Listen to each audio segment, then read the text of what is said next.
G'day everyone and welcome to another edition of Tuesday Night Live, brought to you by Crowcast of Court. Lots going on in the world as we lead into Brownlow week and then of course the grand final in a fortnight's time.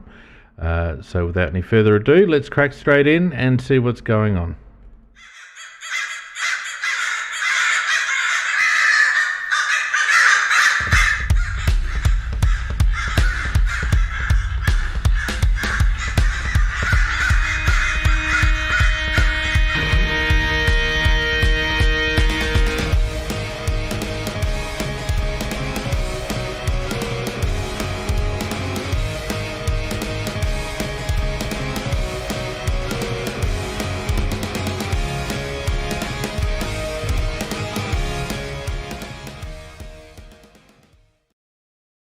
Good evening everybody and welcome to another edition of Tuesday Night Live.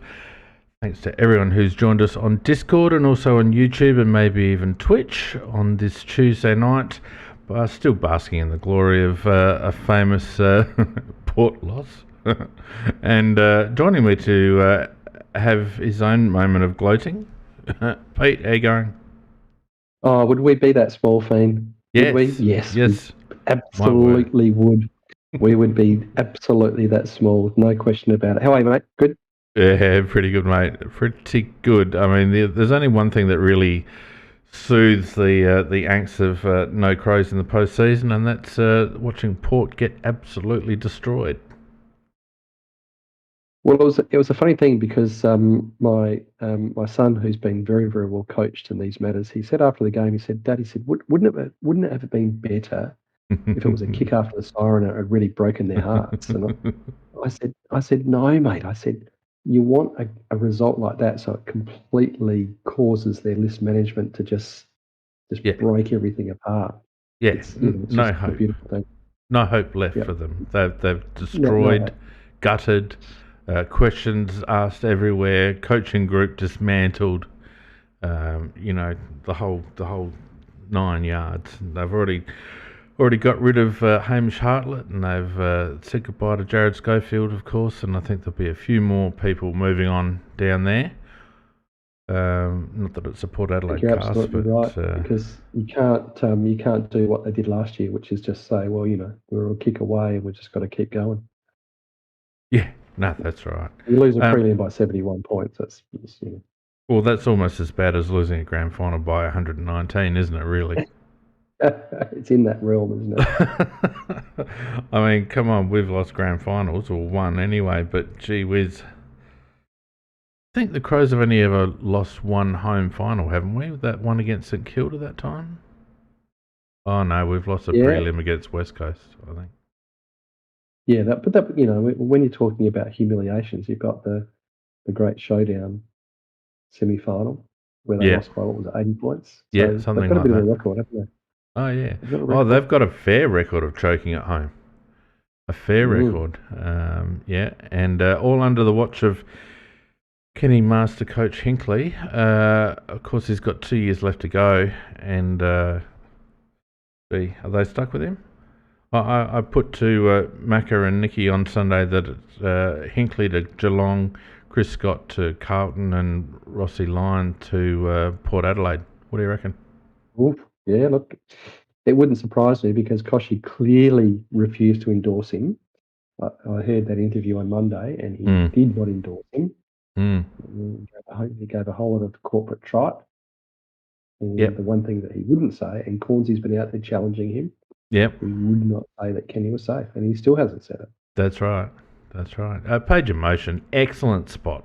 Of course, the Port shellacking occurred on the 11th of September, Peter. 119. Could there be more beauty in the way they're all lined up? It was just magnificent. And of course, Billy's right too, and I stayed up and watched it. Danny Rick winning Monza, and first one since 2018, and McLaren getting one too, and secretly I'm glad that he got their first victory for ages instead of Lando, and that was all fun and games too. I don't know whether you're into Formula One, Pete, but I enjoyed that. Not a fan, but that's okay. I was pretty pleased that he won because being an Aussie, so That was all good stuff. I was really interested to see how the game played out, and I thought that you weren't going back to last Tuesday night. You weren't far off the mark, Fiend, being the good analyst that you are. Hmm. You weren't far off the mark in the way that they played at Alir and that Port defence, the way that they ran that ball up and just made sure they had some really nice deep entries, especially in that first quarter. Yeah, and they also doubled up on him a bit, didn't they? It was almost like at some stages during the game they were almost using Alir as a target, and then just swamping him with aerially with numbers. So he didn't have much influence in the game at all, did he? Were you incredibly impressed by the sacrificial team games that both English and Shaki played? Shaki, yeah, definitely, and chipped in on the scoreboard too, Shaki. I just felt like it was a really well coached game by Beveridge, and I say that begrudgingly because I'm not a huge fan. But Inquisitor, I think it was, that said on the chat on Sunday night, one team rocked up with a plan and the other team rocked up hoping to play the same way that they played every week. And that was Kenny's MO. They just played the same way. They made no allowances whatsoever for the Bulldogs' game plan. I was so impressed with the role playing of the Bulldogs player, and you could see the roles, and just the way that in that first quarter, when they showed slow motion replays, the way that English in a pack, didn't even contest the ball. No, it was just putting his body there on Alir, and I couldn't help thinking, and it goes back to what you said a few weeks ago. I couldn't help thinking when I saw such a valuable game from English on the weekend. I couldn't help thinking that, is there any reason that Himmelberg can't play that kind of role for us? I don't think there is there? No. Well, I would put Berg above English in terms of natural football ability. Yeah. And 100%, Pete, 100%. The other two matches I really loved, really enjoyed watching, was the rotation, the wing and half forward rotation. So you had four players. You had Treloar and Hunter rotating with Bailey Smith, and Mitch Hannon. Yeah. And those four players, their importance, when we look at what you need to be in the big games and win the big games, we always look at the engine room, don't we? And don't get me wrong, that's really important. But I was incredibly impressed with all these little role players and the way that they gave both of those guys gave them good width. Treloar and Hunter gave them good width. Yeah. And they rotated with Smith and Hannon. And those four players I thought were incredibly important. And then again, looking at roles, you had Daniel and Bailey Dale. Mm-hmm. And the way they distributed off half back, and just the way that you could actually just see it, just stood out to me like the proverbials, how well they had players playing their roles. But I reckon a big contributing factor to that, Peter, is that they obviously knew exactly what their roles were. It's very hard to play your role well if it's not clearly defined, and I feel like every member of that Bulldogs team is crystal clear about what's expected of him during a game, and that may be different from one week to the next. And again, relating that back to Port's game plan, which was very much about see ball, get ball, move ball forward at any costs, and precious little system and no ability for their midfield to really get involved at all. And I think it was because the Bullies knew exactly what they were doing. I mean, it helps when you destroy a team in contested ball and ground ball. It gives you first use and it allows you to be very proactive. And I think that really hurt Port, the fact that they just got destroyed at the coalface. But you've still got to be able to put the score on the board, and that's where the Western Bulldogs were so efficient. Well, they were, and interesting when we talked about this last week, Feenix, really, if you looked at the season, we should have been much more confident tipping the Dogs, and you were, and I'll give you full credit because you tipped the Dogs. I was more hesitant and duped, and I shouldn't have been, and there was a reason I shouldn't have been, and that reason is because I sat here on this cast after the showdown, the second showdown, and I reported back that I'd watched it from on high, and that we'd played a one-on-one contested finals brand of football. Yeah. And they did not stand up in that first half. Yeah. We beat them comfortably in contested ball. They were well down on their normal uncontested ball. And really, if I thought back and looked at it more sensibly, there is no reason why you would have thought Port would win against a competitive finals team when they could not beat the Crows, who were playing a finals brand of football. Yeah, it's a really good observation, Pete, because you're right. And, we're talking about quality players, Wines and Boak and blokes like that at the coalface, but they also have a lot of squibs. And they have a lot of outside seagulls. And, it amazed me that Kenny started with Robbie Gray in the guts. It was almost like a concession before the ball had even bounced, and I would have thought that if you're Tom Liberatore or Bailey Smith or Marcus Bontempelli and you see Robbie Gray lined up at the centre bounce, you're almost thinking, oh, hello, we're on here. If that's our opposition for the day. And your most contested midfielder is on the bench. Yeah. It was. I couldn't understand it. You're playing a cutthroat preliminary final, which they're always hard contests. They're always, throw the playbook out, and it's all about getting your hands dirty at the coalface. And your leading ball winner, contested ball winner. Yeah, just sit the first 5 minutes out, mate. Yep. God. But we all know Kenny can coach. When you talk about setting the tone for a game too, there were some very, very big name Port players who backed out of contests, and let's call a spade in that first quarter. They just totally backed out of contests, and that just to me set the tone of the game. Yeah. They just look, and let's move on from this in a moment, but. No,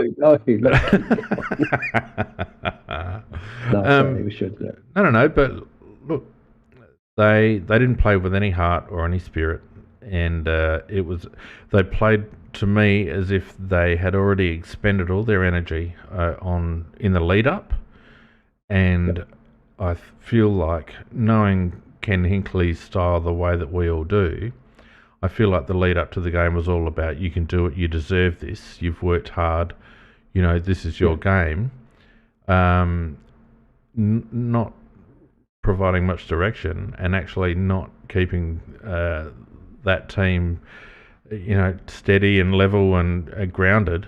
And as soon as they were met with any opposition, it was just like, oh shit, we've actually got to go and win this game. Well, I wasn't mentally prepared for that.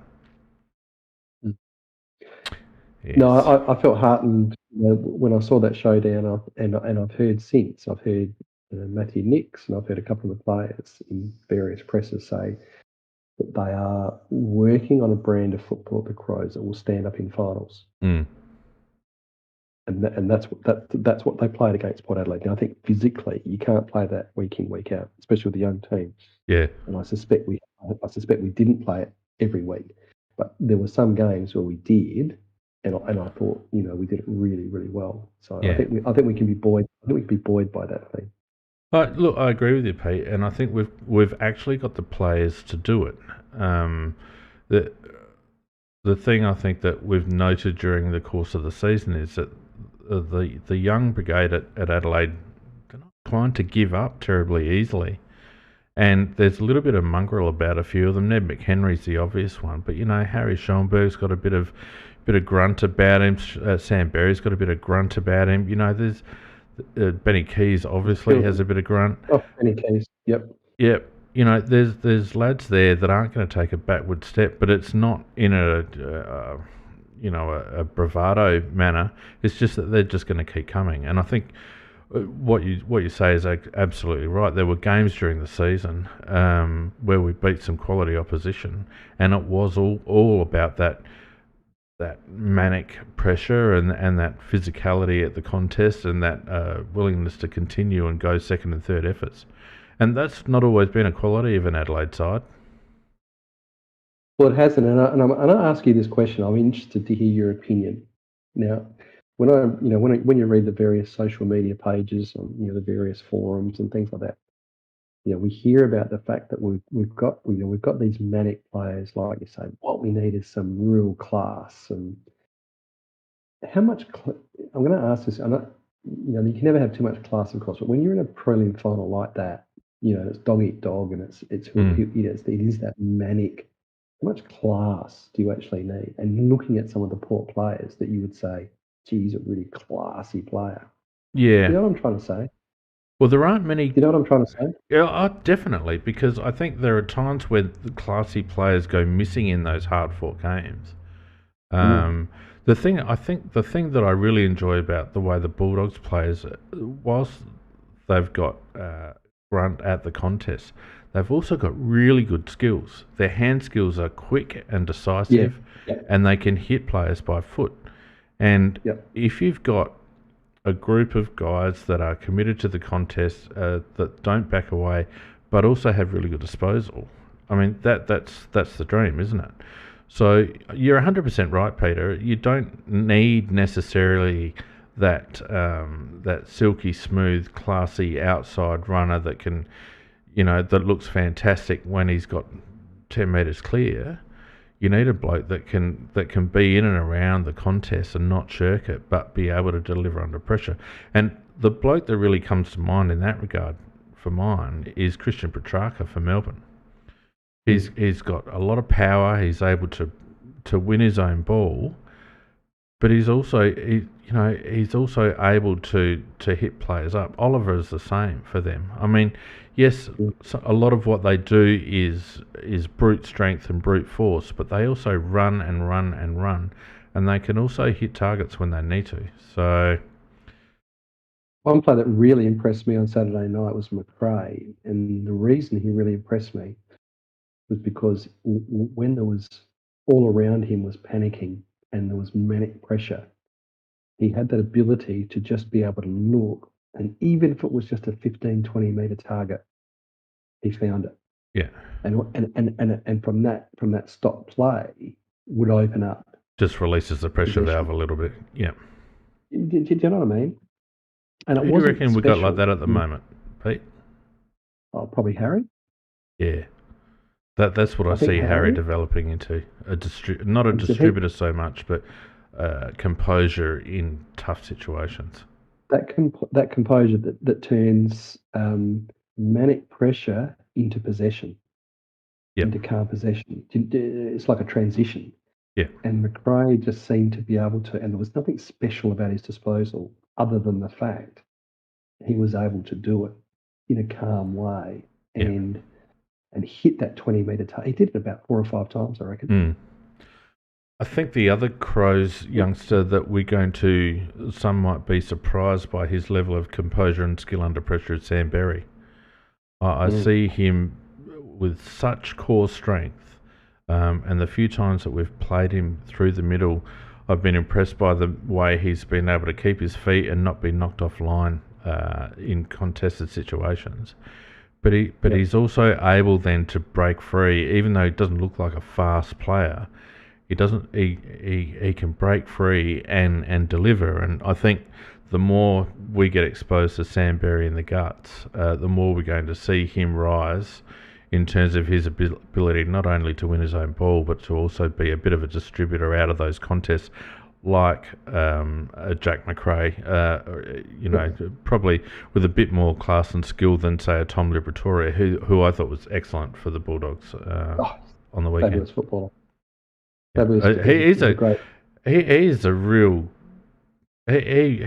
deserves a lot of credit, Tom Liberatore. I was saying to Macca the other day and Nick that he was on the scrap heap a few years ago. He had issues off field and all the rest of it, and for him to be able to get himself back, get himself fit, and to be such an integral cog in that wheel, and he really lit the spark for the Bulldogs early on the weekend. Well, he's just an outstanding first touch midfielder. And what I love about the Dogs so much is, and when you're talking about roles, they know you hit to liver. Yeah. And then you've got Dunkley covers the defence, so he covers the out, and then you've got Bont and McRae as I mean, obviously they'll hit a contest if they have to, but they can they want to clear from Liberatore. Yeah. Now the other game, it's a really nice setup. The other game, of course. No, sorry, Pete. The other game, of course, was. I mean, it was a gift as well. Watching Paddy's Cats get equally thumped. It just all happened, didn't it? It was fantastic. Yeah, it was brilliant. Geelong got shown up for the team that they are, the squad that they are. Slow, stodgy. Pardon me, one-paced, and out of ideas. And a couple of their keys got shut down. A couple of their older stages didn't stand up to the midfield strength and power of Melbourne, and there's not going to be a more interesting team to watch in the off season, or club I should say, than Geelong in terms of what they do, because they've been hell bent on staying in the top 3, top 4. Just plugging gaps and all the rest of it. But they've got some real problems with that squad now, age-wise. Yeah, I think that it's interesting. They've got that Melbourne have a similar balance to the Bulldogs in the midfield, where they've got Viney as the hit to mid. He's been a bonus for them, Pete. Yeah. Him being able to come back and be in such good nick, that's bonus for Melbourne. So he's first touch, and then you've got Oliver and Petrarca to provide the balance of, if there's a contest there, we'll hit it, but otherwise we'll clear. Yeah. But the hit two is Viney, clearly. He plays the same role as Liberatore. Yeah. And so sorry, go on. And then you've got Langdon to give them the width on the wing, and it's a similar, to me, that you've got similar kind of roles being played. Yeah. Well, and don't underestimate Salem's role too, because if you want to talk about a bit of silk and class on the outside, he plays that role for them very well. He's that. Salem's the Bailey Dale, Caleb Daniel halfback. He just distributes so well. And can Chase Jones be that player for us, do you think? Oh, that's an interesting question, Pete. Not if he's at North Melbourne with pick 4 for pick 1. One of the things that occurred to me, watching both preliminary finals, just how well these two teams have got role players drilled, and I couldn't help thinking, who are our guys playing? Who are our guys that are going to play these roles? Yeah. Well, Chase can definitely be a player like that. I think he's starting to grow in stature and confidence. Starting to become a little bit more proactive, which is one of Salem's great strengths. I think the ability to be able to deliver and set up play. So you're right. We've got our grunt. This is where we're getting into Crow's news a little bit, but this is where I feel like Jordan Dawson could be a bit of a key if we were able to snatch him up, because I think he would be very much that type of player. Not so much a role player, but a real integral cog in the wheel. Do you know what I mean? Absolutely. Have we heard anything about... The last I heard is that it's a genuine 50-50, that the initial mail about Port Adelaide wasn't correct. Yeah, well, everything that I've heard, and genuine, that's what I'm hearing. Yeah. You would imagine that Port haven't been able to spend too much time with Jordan up until the last couple of days in terms of putting a firm offer to him. We know that the Crows have been over him for much of the season, so I don't think Jordan would have any doubt as to what was on offer from Adelaide. And a few pundits are saying that he's going to name his preference by week's end. There's a lot of pessimism around Adelaide's ability to pick Jordan up, and the fact that Port are playing finals and we're not, and all the rest of it. But I reckon if you're a 24-year-old or 25-year-old and you looked at the profile of Adelaide and you saw the trajectory that the club was on and the team was on, and a young coach with a plan, a young coach who also is very familiar with the Bloods culture at Sydney that Jordan would have been attuned to. The opportunity for a bloke to come into that team as a young but senior player, and help be a senior player in that younger group. That's quite enticing. And you've got to think to yourself, what role does Jordan play at Port? Yep. So he obviously wants to play some midfield minutes. I can see him rotating, wing midfield and even swinging a little bit forward and back. He's a real versatile type, and you would hope that Adelaide have put a very attractive offer to him. A lot of people are talking about what we can or can't give Sydney. Well, that's quite irrelevant, really. Sydney don't have a lot of leverage in this situation because he's uncontracted. And in Adelaide's case, at the very least, we're quite well placed in the pre-season draft if it got to that. Absolutely. I think it goes I'm sorry. That's a really dumb thing to say. It goes one of two ways. Yeah, either we get him or we don't. I think that there are two. I think that they, to me, clearly they all know what's going on. Yeah. For Sydney, Adelaide, and Dawson, they know, and Port, all four of them, yeah, they know what's going on. And I think that the press release that Sydney put out, which is that he's left and he's going to South Australia and we'll just work with both teams to get the best deal. Mm.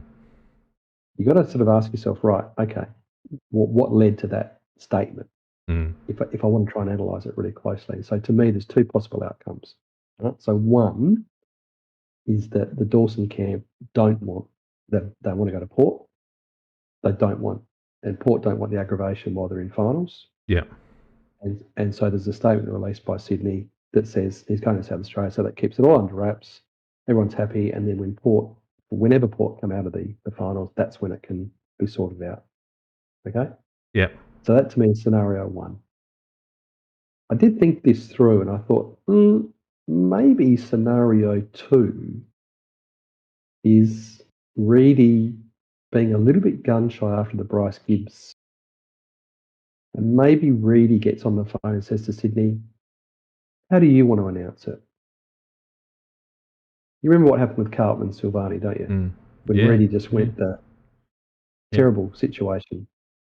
So maybe Reedy gets on the phone to Sydney and says, how do you want to manage this? And Sydney says, well, I think that we need to manage it in such a way as that, we want to try and project that we've got some bargaining power here.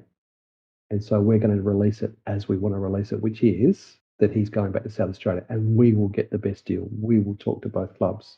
And that's what they put out to their membership. That's me hoping that Reedy has learned from his, mistake. And that was a mistake that he made with Carlton and Gibbs. Yeah. Big mistake. And he hasn't just gone straight to the meeting and said, oh, we've got Dawson, and tweeting it out and, pulling the rug out from Sydney. Yeah. That's how I see it. Oh, look, it's probably a pretty good read, Pete, to be honest with you. We haven't heard from Jordan at all, which is not unusual. But the fact that the anything official has come from Sydney and Adelaide's been particularly quiet on it, even after that announcement, says a bit. Look, aside from Port Adelaide's current standing in the pecking order in the competition, I can't think of too many other reasons for Jordan to want to go there. Now that might be me being a little bit biased. Growing up. Yeah, the family's all Crow supporters. He was a Crow supporter. I don't know how much difference that makes, but it surely. Look, I put myself in the position of a 24-year-old rabid Crow supporter as a kid playing AFL football and getting the opportunity to play for the club that I grew up loving. And probably the only thing that would stop me would be the money. If the money wasn't there. So, look, time will tell, I guess, and there's a bit to play out, but hopefully we don't have to wait too long. And you're spot on. I mean, if you're him and you're sitting in your hotel room in quarantine and you're watching that game on Saturday night, you're thinking, well, actually, who is closer to a flag? Yeah. Well, look, to be perfectly honest with you, Peter, I think it's line ball. I know Port are up and around the mark, but you wonder where Port's improvement is going to come from. And when Boak and Gray drop off, they're going to be filling those roles with younger players that haven't played a lot of midfield minutes. They're probably expecting Connor Rosey to step up into some sort of a midfield role. You got Zach Butters and those lads that they would be expecting to fill those roles. But that's going to take them back a bit. Those lads haven't had a lot of exposure in the midfield. Porter played very much with a set midfield for most of the season, and those blokes have played around the edges. So, yeah, I don't know. And then they've got problems up forward, I think. Benny thinks we're being silly, but I'm not sure. And I like you and I both try and be pretty objective. Yeah. With the Crows, but that was a complete and utter demolition of your list. Yes. On Saturday night. It was. They had no answers. And, they've been dominant all year playing a certain style, and they just didn't have the ability as a coaching panel to predict what the Bulldogs were going to try and do structurally, and they also didn't have the ability as a coaching panel to be able to keep the players' feet on the ground and get them to actually attack the bloody ball. So, look, I don't think it's silly to say that the Crows are not that much further, or if any further at all, away from premiership than Port. I'm actually quite bullish about where the Crows sit at the moment. And you know me, Peter, I tend to err on the side of caution when it comes to the Crows. And generally speaking, both do. Yeah, and generally speaking, it's for good reason. But I just have a feeling that the lads that we've recruited over the last couple of years, there's a different quality about them that gives me confidence. And you talk about lads like Chase Jones with his ability to be able to reinvent himself, and I don't think there's many players in the league with his profile at his age that have been able to turn themselves around as much as Chase. But I'll tell you one who has, Peter, and he's playing in a grand final on the weekend. That's Christian Petrarca. And I'm not comparing Jones to Petrarca ability-wise, but Petrarca was on the nose as a high draft pick in his first few years. Yeah. And it's only been in the last 18 months, 2 years that he's really started to kick on and turn into a quality player. Chase Jones has had a similar track in terms of how he's gone. But if he can continue, for the player that he is, if he can continue on that path, we've got other players as well. Ned McHenry looked like he was far too small, didn't have the right attitude, lacked any sort of tricks and all the rest of it. But he, all of a sudden, by the end of the season, I would say he is comfortably best 22, Ned McHenry. He's getting 25 possessions a game by the end. And yeah. But just on Chase Jones, let's never ever, for all the issues that he's had, let's never ever accuse Chase of not putting his head over the ball. Oh yeah, 100%, 100%. Absolutely, 100%. And if you're talking about Port's, that triumvirate, you've got Zach Butters, great, really good player. You would think will step up and man their midfield, but then after that, Desmond, not sure. Connor Rosey is the one who I think was dreadfully exposed on Saturday night. Yes. You're talking about willingness to take a bruise. Do you want him in the centre square at the start of a preliminary final? I don't think you do. Well, not on what he showed on the weekend. And they need him to be that. Yeah. Unfortunately for Connor, he plays as if he's believed his own hype. That may or may not be true. Who knows? I don't know the lad. I don't have any insight into that at all. But from an outsider looking in, I was watching a player who believed the hype and wasn't interested in getting his hands dirty. Yeah, absolutely.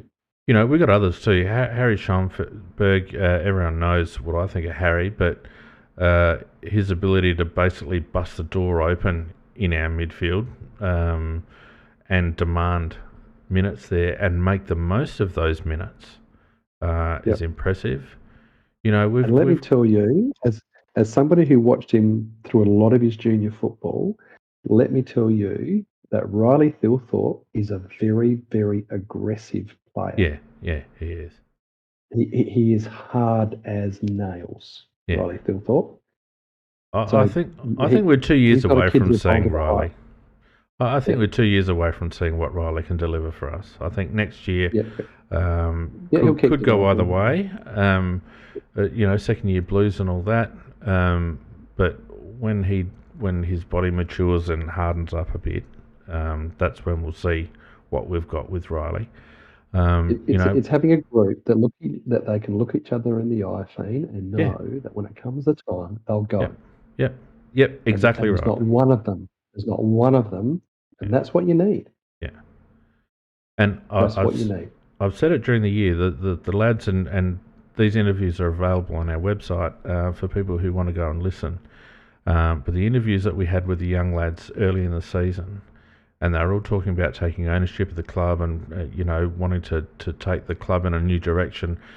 They all was singing from the same hymn book, Pete. And I know you know you can have your media lines and your media trained and all the rest of it, but there was some genuine passion about how they spoke about what they wanted to achieve.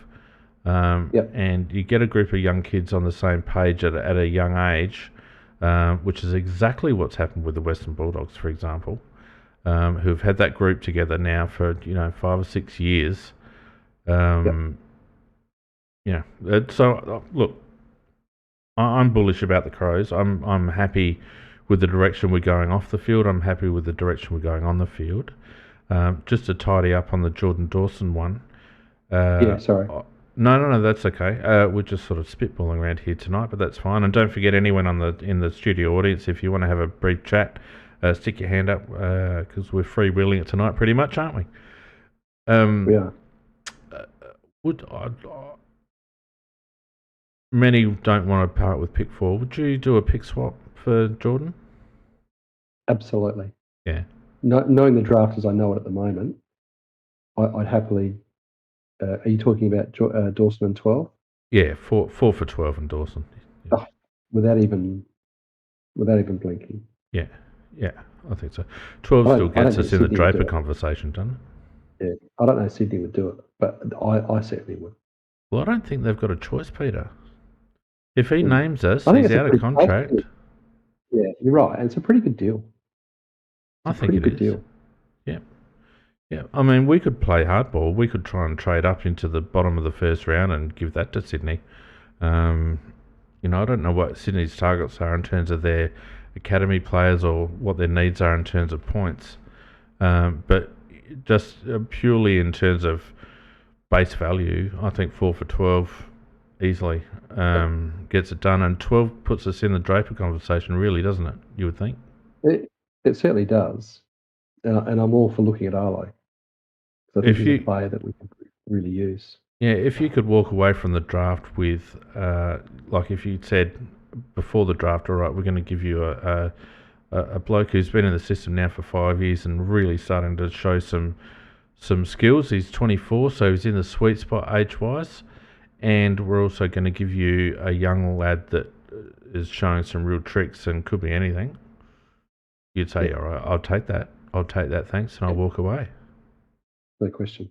Yeah. Well, and of course, let's not forget Matty Roberts might slip down to 12 as well, and Matty, it wouldn't be the end of the world if the Crows picked Matty up as well. So. No, that's right. And it still gives us our second rounder as well, and Melbourne's second. So you've still got players, right. Looking back there that you could look at as well that you could bring in depending on what our list spot situation is. Which, as you know, I'm not a great scientist in terms of list spots. Well, Macca and I had a big argument on Sunday, and I hate to say that Macca was bloody right, but so I'm going to have to bloody apologise to him. So Macca, if you're listening, sorry, mate. The other blokes that we've been, the only other one that we've really been linked with is Dylan Stevens, and it sounds, the whispers are that he's quite happy to go to Victoria and play for a big Victorian club. Essendon seems to be the one, along with Collingwood, perhaps. I don't think there's anything happening with Dylan Stevens, and sadly, it doesn't seem like it's anything's happening with Isaac up there in Queensland either at the moment. So we haven't heard anything. So Not sure what's happening there. Maybe bubbling away, but just in terms of, we're just quickly talking about draft picks. It was announced today. I think it was today.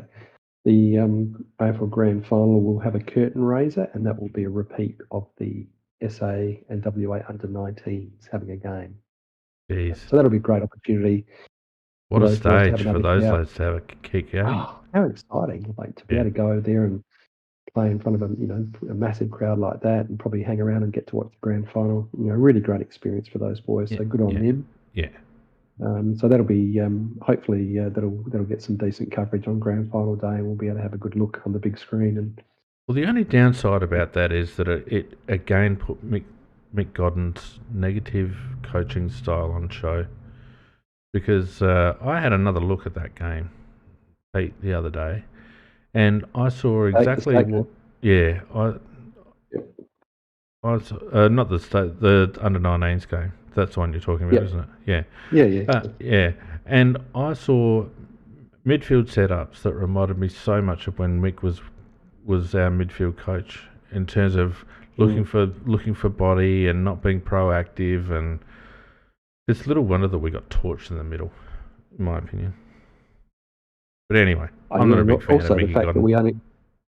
Also, the fact that I mean, let's be fair. We were only 3 goals down at half time, and then we completely rejigged our midfield to make sure that it wasn't any good. Yeah, well, that's very true. Yeah. That's right, because Matty just dragged us back into it, and then, all right, you have a rest now, Matt. Yeah, go down. Now that you've actually single-handedly dragged the team back into the game. Yeah. Anyway, he had a tough day on Saturday. I don't know if you saw his game for South on Saturday. They played him on a half-forward flank in the graveyard spot. It was a horrible day for Matty. Yeah. But at least he played. Now, Bobby Brady is just on the chat is dropping a big line there, saying that Rankin is definitely coming home. So that's he's put the manager as a source. That's a big call, Feen. Are you reading that as I am? Very big call. Yeah. Who is Isaac's manager? It's not part of the Doggo Brigade, is it? I don't know, but he of all players of all types, Gary Winter. There you go. We need him desperately. Yeah, and I don't reckon we'd have to burn a first rounder for him either. No. So he's a player that we desperately need. We need that. We need that Cozzy Pickett. Yes. X factor in the forward line. Yes, absolutely, Peter. And hopefully, if he did come back, the home environment would assist in producing that. We know what he can do. We know exactly what he can do. We've seen it countless times. Well, Bobby, good of you to put yourself on the line there in public, in print, big and call. we'll very big call. But we like that around here. We love a big call. Gets us excited. Yeah, usually only when they're right. Anyway. We also had Jake Kelly confirming that he's off to Melbourne. It sounds like North Melbourne is the club. He's been an excellent servant for the Adelaide Football Club, Jake, and so we certainly wish him well. And I thought it was really interesting. He's an easy target, and we've all criticised Jake, and I certainly have been one of them. So I'm not going to shy away from that. Yeah, sorry, Essendon, not North Melbourne. Essendon. It was really interesting. Ben Keys tweeted. I don't know if you saw Ben Keys. I actually posted Ben Keys' tweet in the chat here on Discord. Yeah. And they were really warm words of support and professionalism. And it is interesting that all the stuff that we don't see as supporters that goes on in the day-to-day lives of those footballers. And he was obviously a big influence. So good on him, and we wish him well. Yep. And the Matt Crouch thing, did we talk about that last time, Pete? I can't remember whether that was done last time. We did, didn't we? So that's all done and dusted. Yeah, we did. So there's really not much. It's very quiet on the list front at the moment. And the only thing that's come out of the club was some really positive news. You're seeing Wayne Miller back on the track. So really, really happy to see Wayne. He's just such an important player, Feen. He's just hugely important. Like if he can play to his potential, he is so important to us. I can't even, in terms of the roles that he can play. So anyway, good to see him up and about. Yeah, and first opportunity to see him potentially play in a Matthew Nicks configuration as well. So it's going to be very interesting to see how Matty Nicks decides to use him, because one of Yep. the issues that we had with Wayne, and I think that Wayne had under the previous regime, was when he was up and about, he started being used as that stopgap everywhere. That he didn't, all of a sudden he found form, and then he'd move to another position, and then he'd, continue that form, and then he'd be moved to another position. I wonder what Matthew Nicks has got in mind for Wayne Miller. Yeah, it'll certainly be interesting to see, and what a great sort of fresh recruit basically. Yeah, 100%. For next year. And if you're talking about outside silk, you're talking Miller right there, aren't you? Really?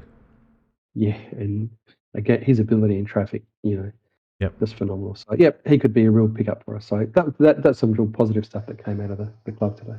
Yeah. I haven't heard much about surgeries. As you said, the club's been pretty quiet on many fronts. So it's not really clear who, if anyone, is, apart from I think Sloan went in and had some surgery, and I think Himmelberg went and had some surgery. Yep. He did. Riley O'Brien, did he have something done maybe? I'm sure there's a few others. Tis the season. Yeah. Tis the season to go under the knife. It is. So aside from that, Pete, around the AFL, let me ask your opinion. Mm-hmm. Now we know what Beveridge is like. He likes to foster a bit of an us and them mentality. Yep. And he was very quick to get around Adam Treloar after the win against Port. And let's be honest, he probably had a half a game to think about it because he didn't have to coach in the second half. Yep. And he's kicked off at certain unnamed media personalities for the way that they've dismantled Treloar publicly the week before, and we all know that Treloar's had his struggles, etc. Yep. And the media are up in our arms going, it was unjustified and it lacked class and blah, blah, blah. What's your take? Oh, I loved it. I loved it from Beveridge. Yeah. I'm not a fan of the VFL media, as you know. And interesting, I saw on Twitter today, there was they exposed our good friend Kane Corns on Treloar. Mm. And so he tried to pick Treloar to pieces for lack of effort. Yeah, he did. And he edited. It looked like he'd gone past a tackle and given up. Yeah. And he left it at that, saying, "Here's a classic example of Adam Treloar." Yeah. But then the poster cleverly had I don't know if you saw this, had the footage keep going. Yeah, so it kept the footage going. And whereas Channel 9 and Kane Corns had edited it to stop the footage there. Yeah. But what happened was after he missed the tackle, if you let the play go on, he then gets himself back into the picture. He chases the handball. He knocks the player. He affects the kick. And that's what then gets the ball to Bontempelli, and Bontempelli kicks a goal. Yeah. It's disgraceful. Therein lies. Yeah. It's disgraceful. It's shameless. They should be pulled up on it. There should be some kind of media authority that is able to pick these dickheads up. It is absolutely disgraceful. It is, as Bobby Brady says, he's a vermin. And to do that to Treloar when he deliberately edited that to make him look bad and did not go on for the next 30 seconds, that showed just how well his desperation affected, that bit of play. Yeah. He should just be ashamed of himself. And I just don't know how he sleeps at night. Oh, look, well, he's been shown time and time again to have no integrity. The AFL really has to, the questions need to be asked about the integrity of the media that surrounds the AFL, because they're an absolute disgrace, the whole lot of them.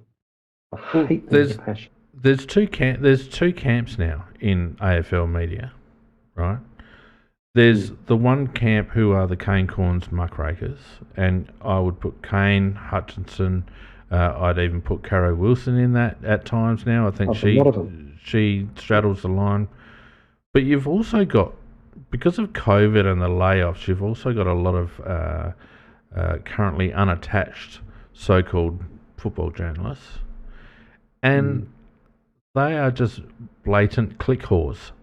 All they want are clicks. It's all self-promotion. It's all look at me. It's all who can make the big call first, who can make the best guess. I mean, you only have to look at a lad like Sam Edmund, who hasn't got a call right since about bloody 2010. And he's look at the Rowan Connolly disaster. With the Ben Keys stuff, with Ben Keys stuff. It's all just disgusting. Yeah. So, and then if you want to think about journalists with integrity, there aren't many. In fact, I don't think you could count them on more than one hand, to be honest with you. I think there's Crowcast and the rest. There's you, there's me, there's Macca, there's Nicky, and that's really about it. Yeah, we didn't even touch on Sam McClure. Jared Healy, I think that's probably a good call, Warwick. I wouldn't even put Jared Waitley in that. Jared Waitley would like to be considered that, but he is a shit stirrer as well, and he's got big agendas since he's had that national platform. He's a snivelling piece of shit. Yeah. Warwick's on the ball. Jason Dunstall, another good one. As much as he's a bit polarising, I think David King is usually around the mark. I think John O'Brien is usually around the mark. I also don't mind a bit of ex-Hawthorn captain Luke Hodge. Don't mind a bit of Luke Hodge either. But in terms of your out-and-out print media journalists, there's not many with integrity. And it's a real show. I agree with you. The other thing about Jared Wankley is that he's a card-carrying Port supporter as well, which I hate. I thought he was Geelong. No, but Porter is much like Stepchild. Yeah. So, look, you and I both know that part of the reason the Crowcast even exists is because of the schlock that and the lack of any sort of insightful coverage that the Crows used to get. But it's actually 10 times worse than when we started back in 2015. It is. It is. So, yeah. So I didn't mind, back to the original point, I didn't mind Beveridge having a crack at all, and I wish more coaches would actually push back as well. Yep, agree. If you get blokes like Damien Barrett calling you out, you know you've done the right thing, because Damien Barrett is a snivelling wuss of a man who doesn't have a shred of integrity whatsoever, and piggybacked off some pretty funny radio back in the Triple M footy days with Gary Lyons and a few Danny Frawley, but Purple was the third wheel in that show, that's for sure. But unfortunately, it's given him a bit of a profile. But anyway, so we've also got Trent Cotchin has stepped down as Richmond captain. Yep. Interesting. So it'll be interesting. They'll go through a little bit of a turnover, I think. Richmond over the off season, it'll be fairly low key, but you'll see a little bit of movement shifting there, I think. Yeah, there's a few guys, Callum Coleman-Jones and Mabul Chor and those guys. So yeah. In terms of the only other interesting one, I thought, now what's that Brisbane ruckman that asked for a trade? The young lad. I can't remember his name. But yeah, he Clark. I can't. Archie. That's it. Archie Smith. That's it. Archie Smith. I'll tell you what. I love you guys in the chat, because my memory's hopeless, and you guys always we don't know come to the party. Razor asked, why aren't we looking at Mason Cox? There's probably a lot of reasons why we're looking at Mason Cox, Razor. The main one being he's just no good. And just because he's a fellow American Razor doesn't mean he's any good. In fact, it's probably more likely that it indicates that he's no good. So, sorry, Raze. And the Steelers got up too. Steelers got up against the Bills. Second half, fantastic. You don't even like NFL either. I don't mind a bit of NFL. I'm really interested, actually. I'm very interested in watching the punters, the Australian boys. I love watching that. Did you see Aaron Sipos? How good was that? Yeah. And Very good. I've loved watching the snaps that I've been getting from the college football season opening with those ridiculous crowds and those traditions, and it's fantastic. Love it. But got to go, Bean. It is a bit of a show. You go and watch a game of NFL, it takes like 7 hours to get through the game because they stop the game every 10 minutes for a bloody ad break. That's interesting. Yeah, it's irritating, yeah.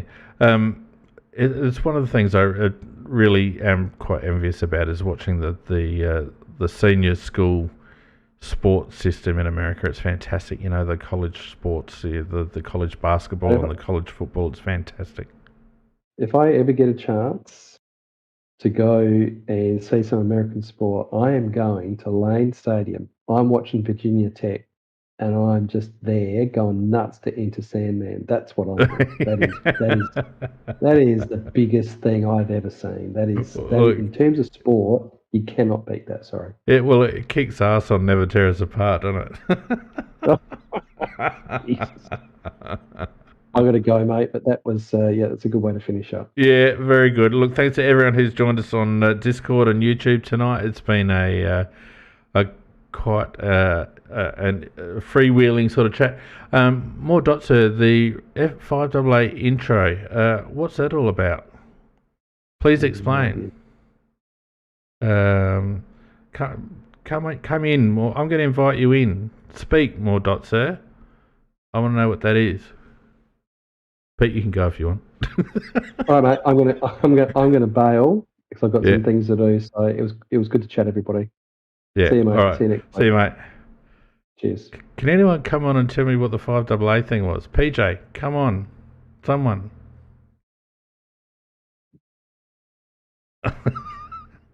Anyone? Don't leave me hanging. I've kept this thing open for you guys. Tell me what it is. Oh. I've more dots there. I've got you. I've given you the green light. You've just got to accept it up the top.